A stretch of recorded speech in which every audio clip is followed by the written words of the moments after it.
প্রতি বছরের মতো এবছরও কেওড়াতলা মহাশ্মশানে পূজিত হচ্ছেন মা কালী। পুজোটি এবার ১৫০তম বর্ষে পা দিয়েছে। দীর্ঘদিনের ঐতিহ্যকে ধরে রেখে ধারাবাহিকভাবে উদযাপিত হয়ে আসছে এই পুজো। প্রতি বছরই ভক্তদের ভিড় জমে এখানে, আর ১৫০তম বর্ষের সেই উৎসাহ আরও তীব্র। মূর্তির অনন্য বৈশিষ্ট্য হলো মায়ের জিভ নেই এবং তিনি ঘরের মেয়ে রূপে পূজিত হন এখানে। বিশেষ বর্ষেও পুজোটি আরও শোভাময় এবং দর্শনীয় হয়ে উঠেছে। উৎসুক ভক্তরা সযত্নে মা কালীকে দর্শন করতে ভিড় জমান মহাশ্মশানে।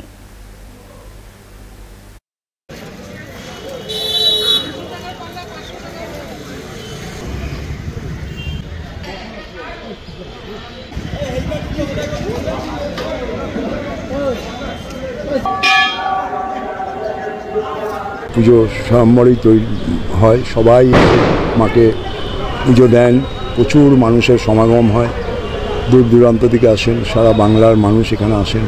আমি আমার ঘরে যা খাবো, অ্যাকচুয়ালি এখানে তো আমাদের মায়ের পুজো কালী রূপে হয় না, লক্ষ্মী রূপে মায়ের পুজো হয়।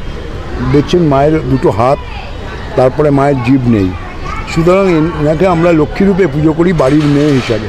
সুতরাং ধরুন আমরা যেমনি চানাচুর মুড়ি থেকে শুরু করে শোল মাছ, ল্যাটা মাছ, বিভিন্ন ধরনের মিষ্টান্ন সব রকম ওনাকে দিতে হয়, দিয়ে ওনার পুজোটা হয়।